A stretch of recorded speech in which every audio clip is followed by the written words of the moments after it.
She said, listen, Kathy, I don't care where you go, what you do, whatever you want to do is fine.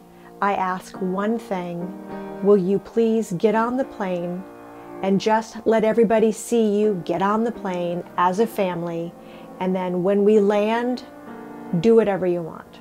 And I got to be in nature, in the country with my baby, and then I had another baby, and then I had cancer, and so no more babies. I studied every day. I did my therapy, twice a week. I did my 12-step group therapy every weekday. I went to church 2 or 3 times a week.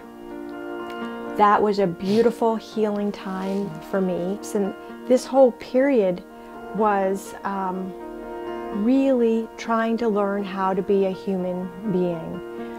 But I fought him, and all those years on the street, I never physically fought back.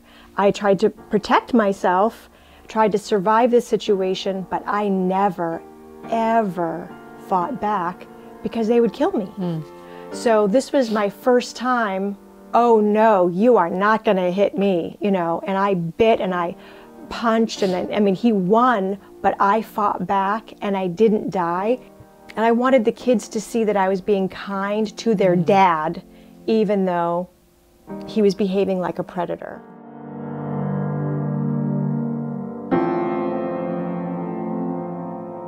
Now, your dad is gone. And what happens next in that period of your life? What do you do? So I'm 17, and now this is such an interesting, wild ride of a journey, because I have essentially been programmed to be like a sexual concubine. So I am a good Dear Abby, and I'm good sexually, and that is the only worth or value that I have. Don't know how to have friends or normal interactions. I'm street smart. I know how to survive in a subculture. And this is where I start my next journey in Overland Park, Kansas, Bible Belt, USA. Right? Oh my gosh, this is. And you're 18, right? I'm 17. Oh, you're 17. Yes, okay. This is the collision, So my mom was in a difficult marriage. She's got two adolescent children, and the troublemaker and her only potential savior, my dad, is now dead. So she is facing the reality that there is no longer any sort of safety net for her. And her mind is a whirl in her own survival stuff. She really doesn't care about what happens to me. She's single then, right? No, she's married. She's married to somebody, yeah. She's in a difficult marriage, and her husband, her husband lost his job, his corporate job, and fell into a deep depression and was unable to work. So now the full financial load is on her alone, and there's no potential exit with my dad. He's gone. And really the love of her life. So gone. So she says to me before we get on the plane, she said, listen, Kathy, I don't care where you go, what you do, whatever you want to do is fine.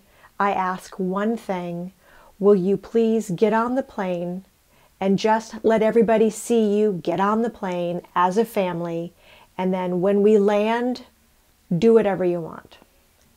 I'm going to leave out a lot of the little things, little aspects of the story, like my uncle telling me I was from the wrong side of the track, or me collapsing at the funeral in Maine and not going to the funeral in Massachusetts and being seen as a heretic because I didn't go to the funeral in Massachusetts because I was having massive panic attacks and not knowing what was going on. And I had already said goodbye to my dad. I did get on the plane and started throwing up on the way. And by the time we were over Kansas, I'm looking down, and all you see, for as far as you can see, is farmland. And I'm saying things loud enough that the business class men can hear. And I'm saying, is the stagecoach going to pick us up? How am I going to use my curling iron? Stick it in the wood stove fire and get it going?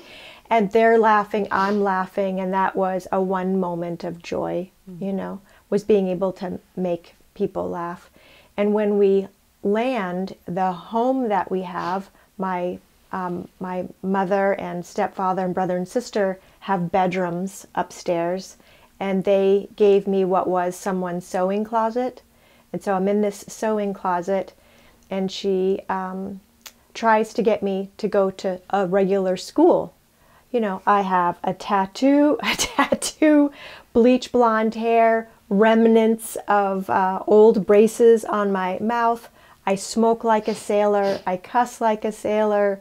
I'm constricted and pathetic, and I'm having regular panic attacks, and I am negative, just, you know, negative. So I go to the school, and she tries to enroll me in 10th grade. I think I went to the first day of class, and I was a freak show. As soon as I walked in, this is Bible Belt, this is upper middle, this is Johnson County, Kansas, one of the single most affluent areas in the country, and I'm disgusting. So they all, who is this, you know, piece of shit walking down the hall, you know? So that was it. I didn't go there anymore, and I tried to connect. Did you stop going, or did your mother like take you out? Or? Oh, I stopped. I just stopped going. Okay, you just stopped. And every time I did something like that, the vultures come. So I skipped the class. I go to Taco Tom's, and Taco Tom, the business owner, is making a pass at me. You know, offenders look for the outliers. You know. And so this isn't going to work. So I started going to AA meetings. Like Crossroads, I knew that the 12-step groups, I would just lie. In the big book, it's like the Bible of AA. On chapter 5, it says, there's a part that says, there are no dues or fees for membership. The only requirement for participation is a desire to stop drinking. That's it. So I didn't have to say I was an alcoholic. I could say, hi, I'm Kathy, I'm addicted. I'm addicted to brownies, you know, whatever. So I would say that so I could get therapy. And every day I would go to these meetings, and there was one good-looking young man. I was 17, he was like 21, and he had been sober a year, and he was a good old boy. You know, I had never seen good old boys before. And he was just doing a lot of service work for his sobriety, folding up chairs. He was doing good work. And I thought, this is nice, he's doing this. He offered to give me rides. And so I wanted to thank him the way all I had to give was sex. I had no value in any way. So I put a condom on him at his shack house, and in the middle of the country, and got pregnant by him. And quickly, you know, my dad died, and I got pregnant and married within 3 months. So Dad died on August 9th, 1981, and December 26th was my wedding day. So Don had introduced me to his farm family, and his grandmother took me aside, this before I found out I was pregnant, took me aside and said, stay away from my grandson. You are not good, you know. And next time I see her, we're getting married, you know. They were not very happy about me. Understandable. So I tell my husband, I tell that guy that I'm pregnant, and he said, you're a nice girl, and I could see me getting married to you someday, but I don't want to, you know, how about if you get an abortion and then we continue to date and see where this goes? And I said, we don't really know each other, but I'll tell you that if I kill my baby, I'm done. My mental health is hanging on by a string. And if I kill my child, that string will be broken and I will never get it back. I'll never be sane again. So you don't have to be here. You don't have to marry me. You don't have to date me. You don't have to do anything. But I absolutely will not kill my child. I can't. If I wanted to, I can't do it. So he said, okay, we'll get married. Wow. So we got married, and I was married to Don for 8 years. And in that 8-year period, it was very good for me. I was in a little tiny farmhouse in the middle of nowhere, miles away from the closest house. And I got to be in nature, in the country with my baby. And then I had another baby. And then I had cancer. And so no more babies. I had cancer of the cervix from all the sexual activity. I got cervical cancer because of all of the sexual partners. So that 10-year period of getting married, I'm 17, I get married. That time I started going to church 2 or 3 times a week. I went to AA meetings every weekday. Learned lots of lessons in that time. The way the men hugged me when I was pregnant, loving and kind like a father. I give birth.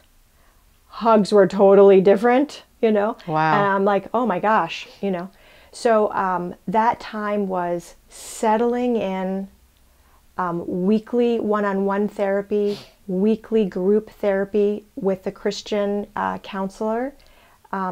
Christian church, very fundamental Christian church. I was a part of Navigators, which is a very strong Christian club.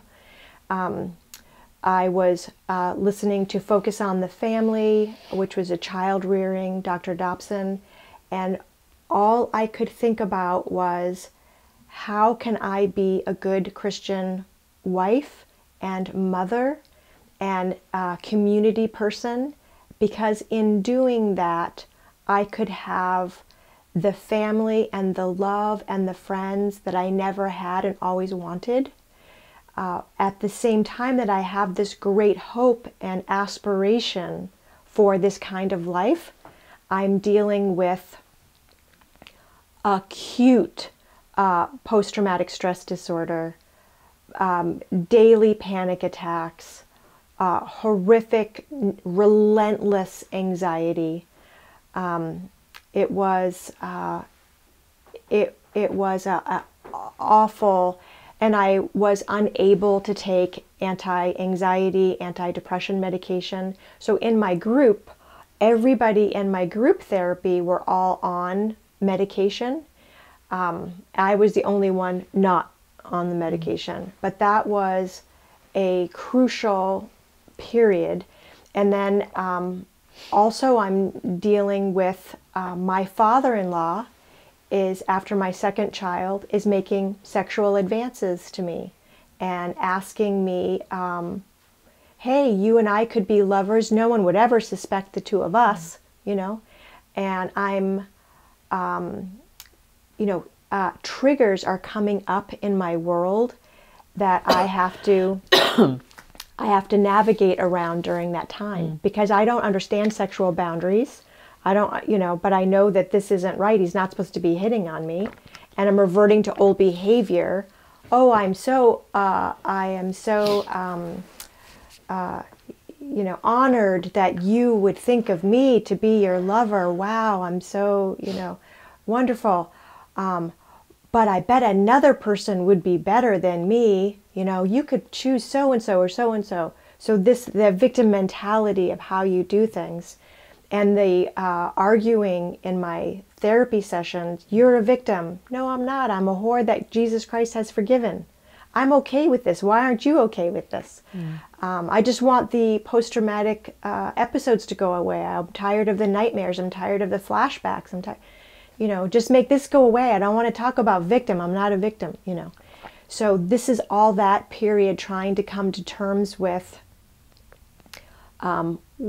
what does this look like, and I'm loved in my church. There's lots of camaraderie with the other women, but I'm very young, and so they're sort of taking me under their wing, and I'm mostly okay. I'm working my way through how to be a human being, driven for my intense love for my children and wanting to give them what I'm reading in Scripture is possible.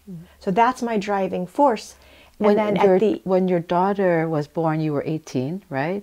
No, I was 18 when my son was born. Oh, your son. My son was born in 82, Okay. and my daughter was born in 84. Okay. And then 1 year after she was born, I had cancer and had to. Okay, so when your daughter was born, how did your body did you go through a lot more panic attacks during that time, or like the pregnancy? Then it was pretty. Yeah. Okay. Yeah. I smoked cigarettes on my first pregnancy, so he was 21 inches long and like 6.5 pounds, 6 pounds 11.5 ounces, and my second child, I wasn't smoking anymore, and she was almost 10 pounds and 21 inches long. Both healthy. I did have a spiritual awakening, another aha moment with my daughter. When I went into labor with her, the oxygen stopped, the cord wrapped around her neck, and they couldn't get her out. She was a big baby and small, and they showed on the monitor that her brain wasn't getting any oxygen. Mm-hmm. So the doctors trying to get her out, and a nurse jumped on top of me, and she laid her body across my chest, and then rolled herself to have her body push the baby out that way. It was this, I had no idea what's happening because I had both children natural, and I'm like, this isn't a part of the natural childbirth method, and then push the baby out. And then as soon as she came out, they ran away with the baby, and I didn't know what in the world was going on. And I had this whole plan, immediately take her and nurse her and blah, blah, blah. And they were gone, and it was like 12 hours before I got to see her. And my doctor came into the room, and he sat beside me, and I'm, where's my baby? Why can't I have my baby? And he said, Catherine, I have never seen anything like this. We have done every test we can try. We have found nothing wrong with your baby. She did not have oxygen to her brain for long enough that she should have damage like cerebral palsy, or there should be something wrong with her. There should be, and there isn't. And all I can tell you is that God was in that delivery room. And I noticed that there were no mirrors in my room. And he left, and they gave me the baby, and I see her little face is brown. So she looked like an Asian baby. Her face was, her eyes, all the white was completely red. All the blood vessels had popped in her eyes, and the blood vessels had popped in her face. So she looked like an Asian devil baby, right? And then people would come in, and they would look at us and, in horror. And I said, can I see your mirror? And there were white babies, there were black babies, there were Asian babies, and then there was me and little Yvonne. We both had, so my face was I broke all my blood vessels, and my eyes were all red. So we were the devil mommy and daddy, or mommy and baby. So that was, all these different, and a year later, I was diagnosed with cancer.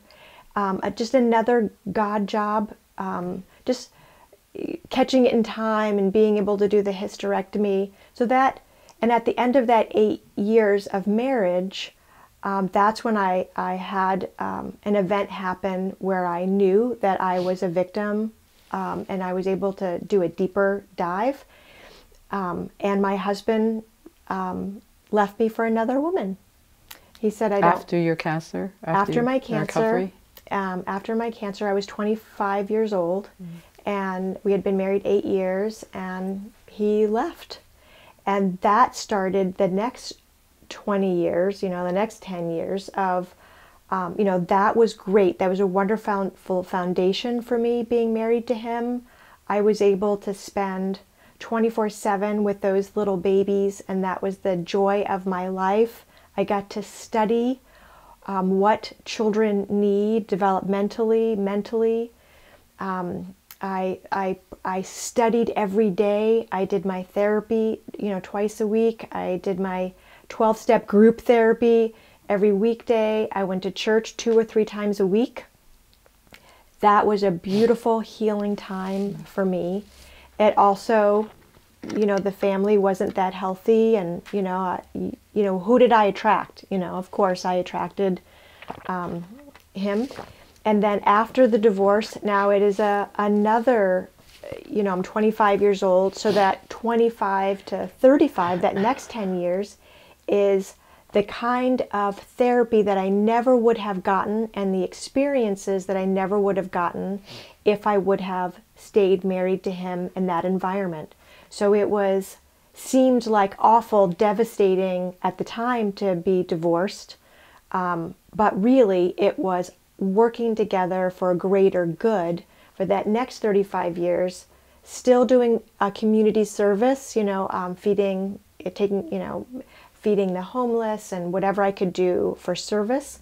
But I didn't know how to work. I had only, worked at the campground or sex work. I had never had, real jobs. I didn't have an education. I didn't have... So you didn't work at all while you were married then? No. You were a full-time mom I was and a wife. full-time mom and wife. From that 25 to 35, actually 25 to 40 time period is really a journey of self-growth. So I've done quite a bit of self-healing during that time. And now it is... how do I be a human being? I call the time that I was married really surviving the surviving. Lots of anxiety and panic and post-traumatic stress episodes, flashbacks, all that. And now during this period of time, those start to wind down, the self-help, the chronic mental suffering. And now I'm starting to learn how to be a human being. So what kind of a human being do I want to be, and how do I get there? And in my figuring out how to live, because I don't have family, the church has abandoned me because I'm now divorced. So losing my husband was one thing. Losing the church was a devastating blow. So I don't have my friends from church. That's the majority of my friends. I am pretty much alone in the world again, older, a little more healed, but I have no work experience. I don't have education. Did you have your children with you? A joint custody with the children. That was an extraordinarily painful moment in my life. Much like Solomon, I'd sort of been, I don't want to say brainwashed, but I don't know what other word to use, that the very best thing I could offer my children is a mom and a dad, somebody staying home with the children, and that Christian traditional family life is the very best thing you can give your children. The worst thing you can give your children is, a dysfunctional home, broken home, one parent, that sort of thing. So on one side, I have my ex-husband, his new wife, his whole family, my inheritance. Before, when I turned 25, I got 1/3 of my 1/3 of my father's inheritance. And I bought 92 acres and a farmhouse, and the whole, that whole investment was in line with the urban spread. So I knew that that would be very valuable property someday. So I saw it as an investment for the children for when they got older for college. So on the divorce, I said, you take the house and we'll share the children. That way the children will have a mom, a dad, their home, their bedroom, you know, my husband's big family. That was the best thing. When they were with me full time, the first job I got, I was making $4.25 an hour. I worked 16-hour days. The daycare that was available to me when the kids were little was through a local church, and it was $400 a week. Well, I didn't make that much money. And I did not know, you know, I was married at 17. I don't have anybody advising me. So I don't know that there's welfare. I don't know that there's child help. I don't know anything. And the church said, this is how much it costs, and didn't tell me that there was anything else available. So my grandmother, who's elderly, comes, and she's in my apartment trying to take care of the children. And my uncle calls and says, you can't do this to my mother. She's not a nanny. You know, the kids are starting to wet the bed. And I'm like, you know, what is best for these kids? So the children lived primarily with my ex-husband, and then I would have them on weekends. And with that move, I don't even really remember the first year or two of the divorce, because it was just a mind-blowing. I had a plan of Christian mom, whatever, and now I'm divorced, living in an apartment. My children are spending primarily with somebody better than me. I am unworthy. I am broken. How am I going to create a good home for the kids when they're with me? So I would get the best apartment, with the cheapest apartment in the best part of town, near a park, and you know, and I had a mattress to sleep on, and somebody gave me a love seat, and I cleaned houses, and I sold copiers, and I took, I mean, all these different jobs that I took just to be able to survive and pay the rent. And this period, I had my car repossessed. I was thrown out of my apartment for not paying the rent. I didn't know how to balance a checkbook, and I bought a pair of sneakers. I didn't know that the check had bounced, and I was arrested, shackled for writing a bad check.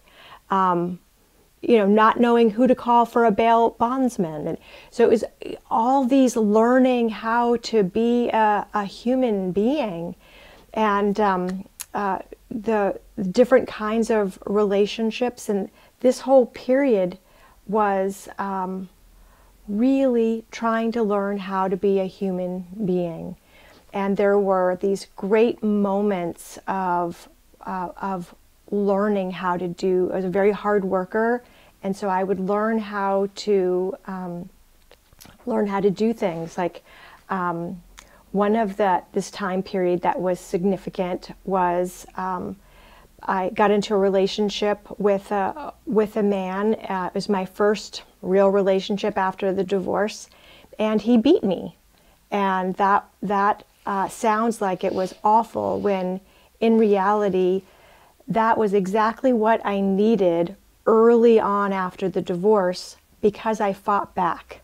So he won. He beat me up. He threw me out of the house onto the sidewalk, but I fought him. And all those years on the street, I never physically fought back. I tried to protect myself, tried to survive the situation, but I never, ever fought back, because they would kill me. So this was my first time, oh no, you are not going to hit me, you know, and I bit and I punched, and he won, but I fought back and I didn't die. And I had a belief that if I fought back, they'd kill me. So that was really empowering. And that was this great little 6-month thing. And then each relationship, each job, I moved further, I learned more, and I grew more. And I met... How old were you when you had that first relationship after your marriage? Was it really quick? 27. Okay. 26. Okay. Yeah, 26. So it was relatively quick. Yeah, okay. quick. It was really quick, and learned that. And it was very much in the beginning, you know, like when I was a teenager, how do you survive? Really surviving, dating people that you wouldn't otherwise date, being in relationship with people that you otherwise wouldn't be in a relationship, but you're doing it for safety, or you're doing it because they have an in for a job, or you can, you know, work your way up. And one of those relationships was Kathy. And I was with Kathy for 4 years, and I was beaten by Peter, and I didn't have a car, and I had to pay for the moving for my things to be moved, and I didn't have any money, and I didn't have a job. Were you living with him? I was living Okay. with him for that 6 months. So now I'm trying to moved back, and I'm sleeping on my mom's couch. She was so I went to work at a strip club, not to be a prostitute, but use my body to make money, because that's how I knew how to make fast money. So as an adult, I'm, you know, 26 years old, something like that. I'm stripping at this club, and I met Kathy. The women were nice. So when I went to work there, the women took me under their wing. They saw that I had been beaten, that I had obviously was in a bad way. Were they colleagues? Were they working there too, or like? Yeah, they were the strippers. Oh, they were strippers. The strippers that were working at the strip club okay. saw the way I looked, and instead of seeing me as competition, they took me under their wing and taught me what to do and how to do it, with the strict rule: don't mess with my regulars, stay away from my regulars. And you know, everything, every chapter, every experience gave me learning. You know, Peter beating me, I can fight back and not die. You know, working at this strip club and seeing that some men liked this kind of girl, and some men like that kind of girl, and some men, and I'm like, wow, there is somebody that likes every kind of woman. Every kind of woman is perfect the way she is. The short, overweight person, the really tall bodybuilding woman, the crazy New Yorker, the you know, the hippie, the skinny hippie, like all of these different kinds of women. And I was able, because I don't drink, I was able to witness, wow, you know, everybody has their place, and it's okay to be however you are. Interesting lesson to learn at a strip club. I also learned from the guys that would come in how lonely they were, and how they would pay per song, because I wouldn't stay unless I got paid, because I was there because my things were cash on delivery, and I needed to make that, I think it was $2,800. So there was no, it was not social time for me. I'm here for a purpose, you know. So there was no going out with the girls afterwards or prostituting myself. Or it is, I will give you a lap dance for a song, or I will sit and talk to you for money, but that's it. I'm not, this isn't. And I would learn from these guys who would pay song after song, no lap dance, just someone to talk to. So it was interesting to see the profound loneliness. And also, if they cheated on their wife, why they cheated on their wife. And I'm making mental notes, like, and I did that when I was sex trafficked too, like how to keep your husband happy. Obviously it didn't work, but it was, I learned something. So that was an interesting experience. And then I met Kathy, and I met Kathy at a party, and she was lesbian, and she was funny and outgoing. She was an occupational therapist. She was really good with her money. She owned her own home. She had intelligent friends, and that's what I wanted. You know, I wanted to be able to have that. And I was listening to Tony Robbins things at the time, and Success Leaves Clues, and figure out what you want and who has what you want and who is behaving the way you wish you could behave. And I wish that I could behave like her. And who cares if I'm sexual? At least it's not a penis. You know, at least she's not gonna whatever. And I was attracted to who she was and her life. I wasn't sexually attracted to her, but who cares, And Kathy had been in relationships with high-powered women, and they had all cheated on her. So for me, at least she would see it coming with me. So if you're dating a stripper chick at my age, she felt like at least I know she's going to cheat on me, so I won't be blindsided and I won't be as hurt as these other women who hurt me.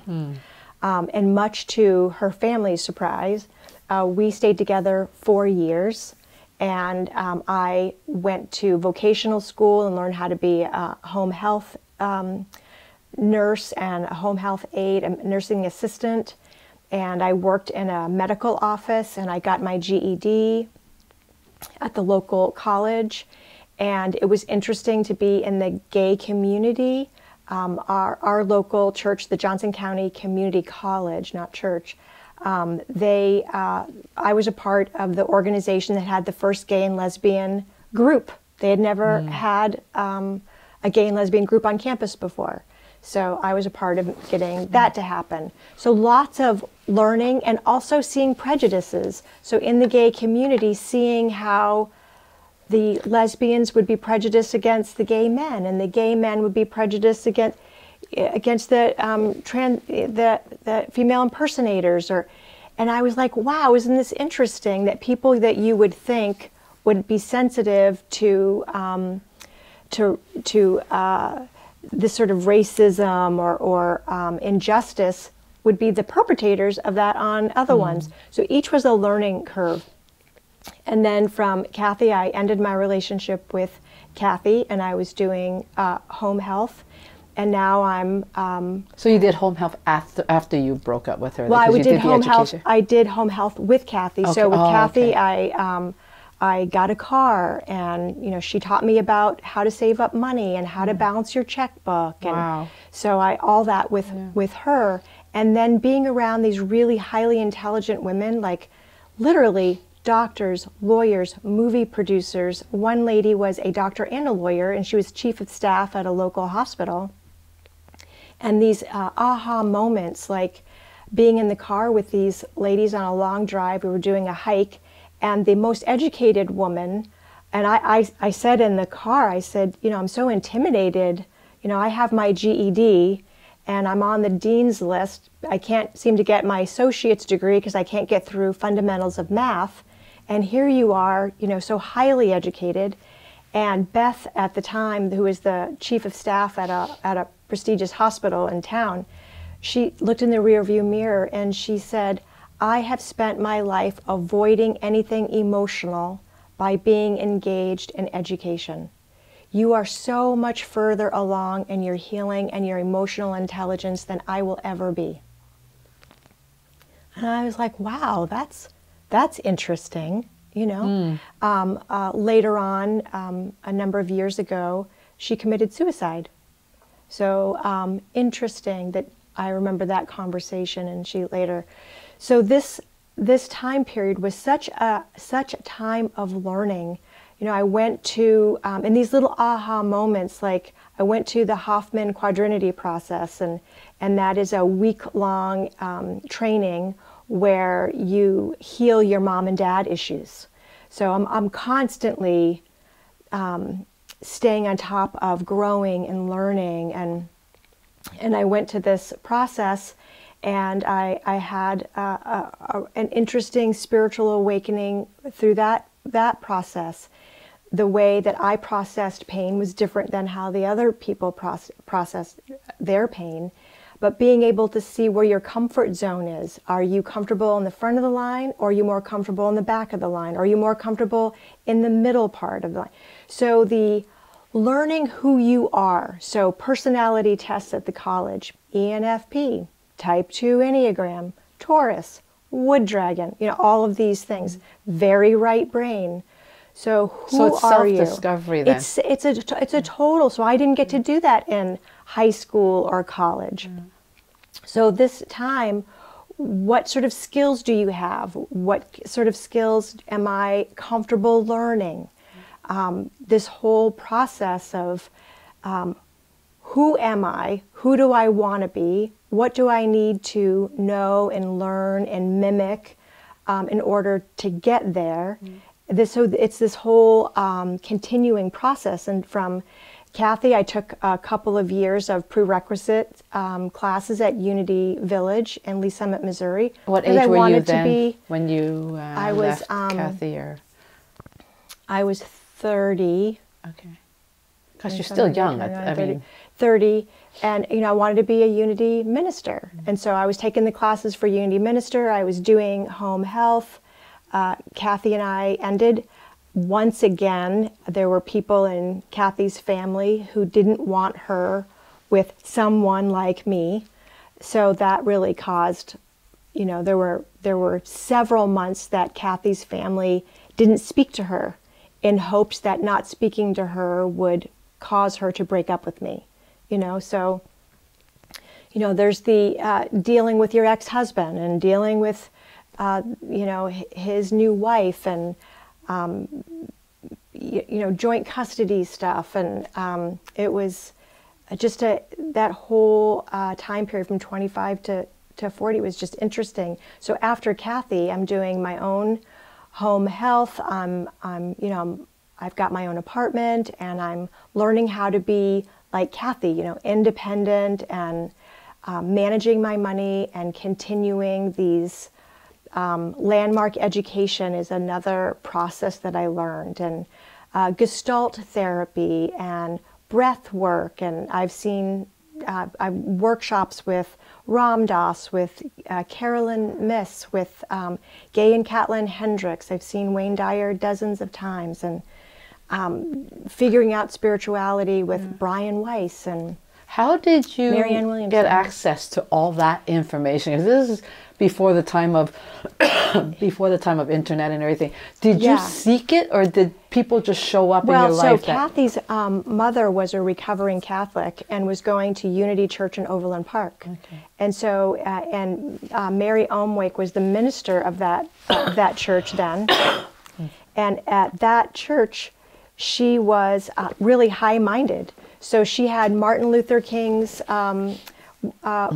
widow come and speak, and she had Gandhi's grandchildren come and speak, and it was really an extraordinary time. At that time, Mary had the fastest growing Unity Church congregation in the history of Unity Church. And how long did that period last? I was with Kathy for 4 years. Okay. Oh, so you were only in that Unity Church for those 4 years? I was with Kathy for 4 years, and I faded off after Kathy. I moved somewhere to a different place, and I wasn't going to that church. Mary left the church. She's in Hawaii now or something. So it's just these blocks of an experience and wisdom and experience gained, and then the next thing and wisdom gained. So now I'm independent. I have my own apartment. My daughter is 12. I think I'm 30, and I decide to get a will, and I look for an attorney. I find a holistic attorney about a half an hour away from where I live. He's a practicing Buddhist that teaches mediation and does holistic divorce and holistic law. Namaste was on his door, and I really liked him. He was interesting, and he was telling me about transcendental meditation and Buddhism, and I was fascinated. I always loved world religion, so I would go to the Jewish synagogues, and I would go to the Sikh or the Universalist synagogues and temples and places of worship. So I was enjoying this conversation with my new lawyers doing my will. And one of our conversations, no sexual energy or anything, just a lawyer. And then at one of our meetings, my phone rang. It was my daughter, who was 12 at the time. And it just, that moment in time that I was with the lawyer, just that, that 1 hour meal with this lawyer that she happened to call, the synchronicity of it all is just amazing to me. And my daughter said, Dad is masturbating in front of me and my friends, and I I'm worried that he's going to try to touch me. And Don, her brother, my son, told me to call you. And I happened to be with a lawyer. And I said, you did the right thing. Thank you for calling me. Here's what we're going to do. I want you to pretend like you and I aren't having, we didn't have this conversation. Don't tell your dad or your stepmom that we're having this conversation. I want you to go through your day normally. And tomorrow when you're at school, I will be there. I will be there. You didn't do anything wrong. You letting me know what your dad did was the right thing. Everything is going to be okay, I promise you. Hang up the phone and freak out, right? Just freak out. Oh my God, right? And so he's sort of telling me what to say as I'm talking to her. And he's like, we will be at the school tomorrow. So I hang up with her and we call a therapist friend of his, and we get my daughter a therapeutic appointment right away. We call the principal of the school. So now I need more than I can afford. So this is the way of the poor single female, right? And all I have for trade, because there is no family, there is no friends, there is no one to financially help me unless there's a trade, right? Because this is the way of a single woman with nothing. That was your reality. That was my reality. Yeah. And so now it's like, thank you, Mark. Thank you for being here. Right? And so now I'm in relationship with Mark, who's married and has kids and teaches people about mediation and integrity. And I'm having an affair with the lawyer who is doing all of the legal stuff to help me help my daughter. So that was, he paid for more therapy for me, which was interesting, right? Considering the relationship triggering, yeah. I went to work for him in his office. He paid for, it's a very expensive fee for transcendental meditation training. So I went through the transcendental meditation training. I went to see the Dalai Lama. I got to go, so lots of high spiritual healing, cool things that I'm doing with somebody completely out of integrity who is teaching integrity. It was just so, the dichotomy of it was just, crazy, right? Does not match our conversation for this morning. Right. And so, and my daughter is home with me, taking her to therapy. I'm trying to be cool about her dad because it is her dad. So I'm trying to, that whole high-minded Buddhist energy. So I call the district attorney and say, hey, and could Don check, can he bring himself to the police station instead of somebody handcuffing him and humiliating him, which they did. And I wanted the kids to see that I was being kind to their dad, even though he was behaving like a predator. And then I asked that he get treatment time, not jail time. Now, hindsight, I would do it totally different. Drag him through but because it didn't work. Yeah. It didn't work. So Yvonne lived with me full time, and I held that her healing as the highest priority, and Mark allowed me to be home when she got home, and I left for work at his place after she went to school. So I was really able to be that trade. It's always what is best for my children. What is the best thing? And I'll do what I have to do. And even though, he knew my trauma, and his sexual satisfaction overrode the logic of the situation, and he liked to hit sexually. He liked to hit, Like, really? Do you really think that there's anything about that? But you have to be like, oh yes, that's fabulous. I'm really into that. Cool, slap me again, you know. And so as soon as I did not need him anymore because I was offered a different job, as soon as I was given the opportunity for a different job, I took that job. And, you know, Mark wasn't happy, but, you know, he thought he would eventually marry me and leave his wife. And I'm thinking, no way, you know. How old was he vis-a-vis your age at that time? I don't know. Okay, he was older? Yeah. Yeah. I would have been his third wife. Oh, God. Okay. Yeah. So how long did that last for, your just a few relationship? years. Just that's just still like long enough. 2 years. Okay. Something like that.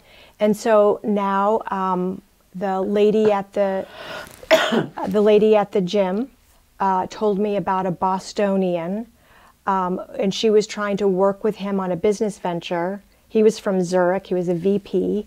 And she said his Boston accent, she couldn't understand him, and I'm the only New Englander she knew. So she said, will you come to the meeting and like help me decipher what he's saying? I'm trying to put exercise classes on televisions in hotels. And he's going to help me with the business side, but we're having trouble communicating. And I said, sure, I'll go. Total God job. He and another guy had created a company. And they had just created the company. They hadn't hired their first salesperson yet. I meet the two of them, and I'm trying to help with this conversation. And he said, I would like to hire you. And I said, well, I'm taking classes to be a Unity minister, you know, sales, God. The two don't seem to match. And he said, you can make a 6-figure income. And I went, I bet God would like that, you know. So the majority owner did not want to hire somebody like me who didn't have a high school education, who he didn't see me as a fit for what he had in mind for his sales force. He wanted to have a white man with khaki pants and a white button-down shirt and 2 kids and a golden retriever, and I did not fit his picture. And Bruce said, you cannot buy what she has innately with her ability with people. We need to give her a chance. And the guy said, if you want to give her a chance, that's fine, 100% commission. I'm not going to give her a penny. Good luck.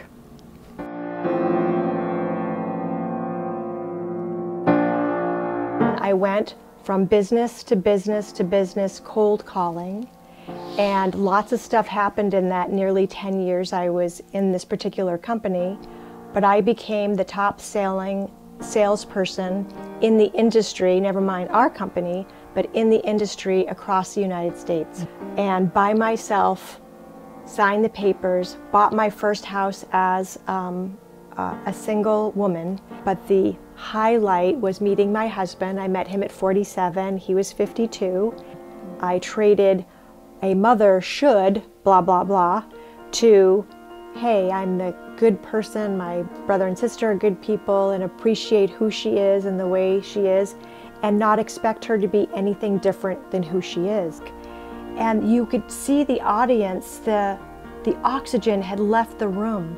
These human beings were now zombies in front of me, feeling utterly hopeless and helpless. So I started telling the starfish story, one of the highlights of my life. We delivered more toys to the Maine State Department of Child Protective Services in the history of Maine.